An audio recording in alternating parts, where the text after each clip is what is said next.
Hey, what's going on, man? Can you hear me? Yeah, I can hear you. What's up? What's going on, brother? How you feeling? Good. How are you?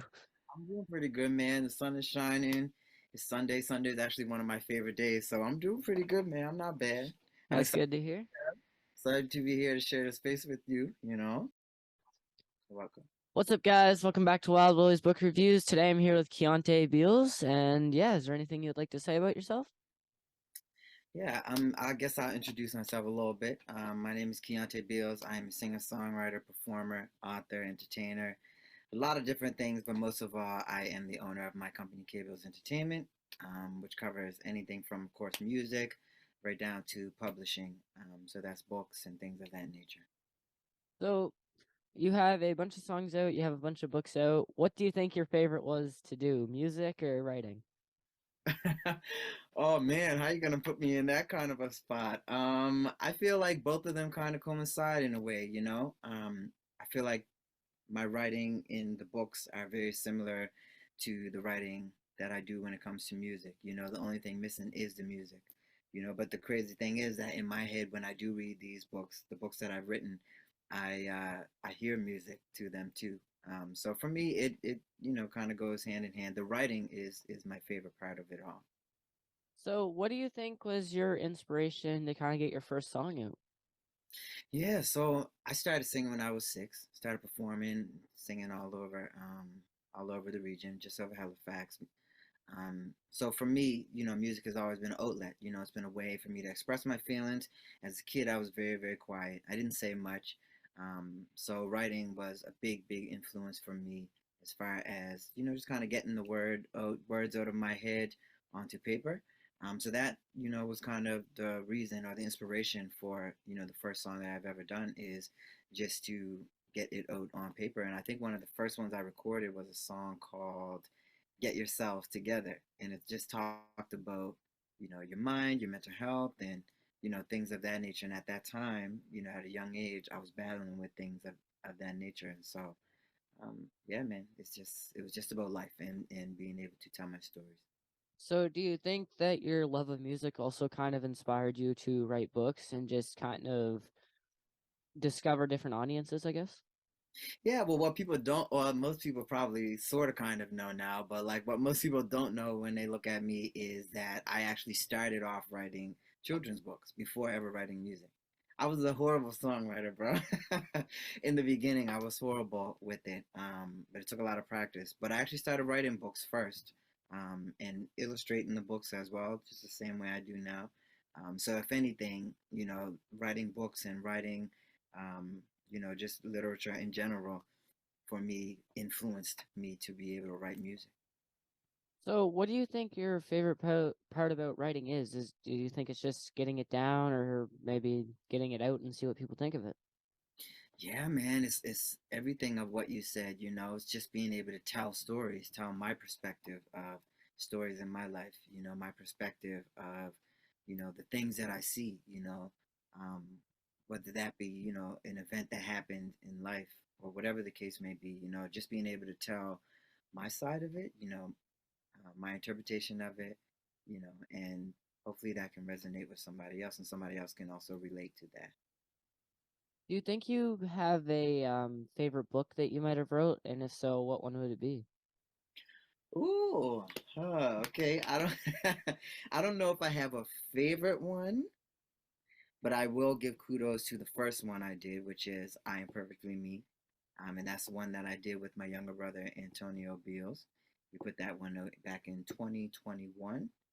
And I would say I would give shout out to that one because it's the first one, that has catapulted all that we've done. And, through that, I was able to teach him, how to create something, really put your heart into it, believe that it's a good message, and put it out there and kind of reap the benefits of growing, from there and, the business side of things. So, yeah, that one really did a lot, not just for me, but, for my family and for, the people who got to read it. Yeah, that's really cool. So, as a kid, do you think that you really liked writing or not, sorry, reading? And do you think that maybe your love of reading inspired you to write? I loved reading, man. I loved reading. My favorite series was the Junie B. Jones series. I don't know if many folks or kids read it today, or if it's really still around like that. But when I was younger, it was super popular, and I used to read that book all the time. It was my favorite, and even still now, I read books all the time. I have like 3 books right now that I'm reading. So like, yeah, my love for reading definitely played a big part in wanting to tell my own stories. That's really cool. Have you ever thought about maybe doing like a, I know you kind of already have, but maybe like a book that goes into a song? I know that you had the I Am King, but have you ever thought about doing that again, maybe? That's a good question. I haven't thought about it now. I guess maybe because I'm living in doing that, like with I Am a King. But it's definitely something that I'm not opposed to. I wouldn't mind taking some other songs that people honestly didn't even hear yet or haven't been released and creating books. I think they all tell, similar stories, usually talking about love in some type of way. So, what's something that you really enjoy about performing, like when you're performing music or just anything, really? Oh, my favorite part of performing, I would say, is the connection with the audience. So when we were going through Zoom, that was a interesting time, and by Zoom I mean the pandemic turned everything into virtual. So yeah, the connection with the audience is always going to be my favorite, man, and being able to connect with them after the concert is probably my favorite part. Hearing their testimonies and the things that they were able to connect with during the show. Yeah. So, I know you illustrated some of your own books. Would you think of maybe the images first and then kind of write based off of the images, or would you write and then find an image to go along with that? Pretty much the first thing you said, man. The images for me play a big part in the story. I usually like to plan out the scenes first and then write and then kind of tweak, maybe what the images look like or will look like um, final. And for me, it's the same when it came to writing music. I needed like that canvas first. I needed the music, um, like the instrumentation first before ever being able to write words to it. Something about having I feel like it kind of sets the tone, for me. Having the music there, it tells me if this is a happy song, if this is a song I should go deeper in. So for the images, it's the same thing. It tells me, if I should be, digging deeper. What kind of conversation should this be on this page, or whatever the case may be. So yeah, images first for me. So, what do you think that there'll be kind of more books in the future that might be a sequel to other books, or do you think that maybe you're starting another kind of type of story? Yeah. So the book, right now, I'm a King, is the second book released from the series I Am Perfectly Me, or I Am, the I Am series. So I definitely plan to continue on with that series for now. I have a lot of I Am stories, a lot more stories to tell when it comes to that series for sure. And it's all going to be based in the same thing, just self love and gratitude and how important that is. Yeah, so something else that that was really recent, you were featured on the CBC NewsHour, and that was really cool. What do you think kind of inspired you to want to do that? Yeah, so it's very interesting. Honestly, I've dreamt most of my life since I was a kid. That was probably one thing that I never saw coming. That's why you got to always be open-minded to what's going on around you. So back in 2020, when I first opened my company, I got the opportunity to partner with CBC Radio, and we did a story called Christmas with Keonté Beals in North Preston. That story became the highest rated and listened to story on CBC in all of Canada. It actually was prepared to move into international, and I think it was on the front of the CBC page, the CBC app, and CBC being black in Canada for I think like 2 3 weeks. So it was a big story. It really catapulted like a great relationship between me and CBC, and I've been pretty much doing stories for them ever since then. So when it came, I remember I think maybe last year. Yeah, I reached out to my guy Alex, and I was just like, hey, I want like, what would it look like for me to do a full hour, instead of just kind of doing segments here and there. And yeah, we kind of got the wheels rolling. It was definitely a challenge. I was definitely afraid. I will make that known. And the whole time I was uncomfortable, but it was great for growth, right? You have to be uncomfortable in order to grow. So Yeah, that was really cool to see you doing that, and yeah, congratulations for that. Thank you, bro. What do you think, kind of you want people to know maybe about when you were younger or just right now in general? Yeah. So my childhood was very much so a childhood. Like we went outside and we did all the things that I feel like kids should do. I I had a favorite tree that I climbed every day when I came home from school, apple tree. So I grew up, really, really humble with humble beginnings. I grew up with my great grandmother, and her name was Lillian Smith. She's an entrepreneur. I kind of tell the story a little bit, but she was an entrepreneur extraordinaire. She did it all. She sold baked goods, candies, everything. She did pretty much everything, and she did it all to survive and to feed her family.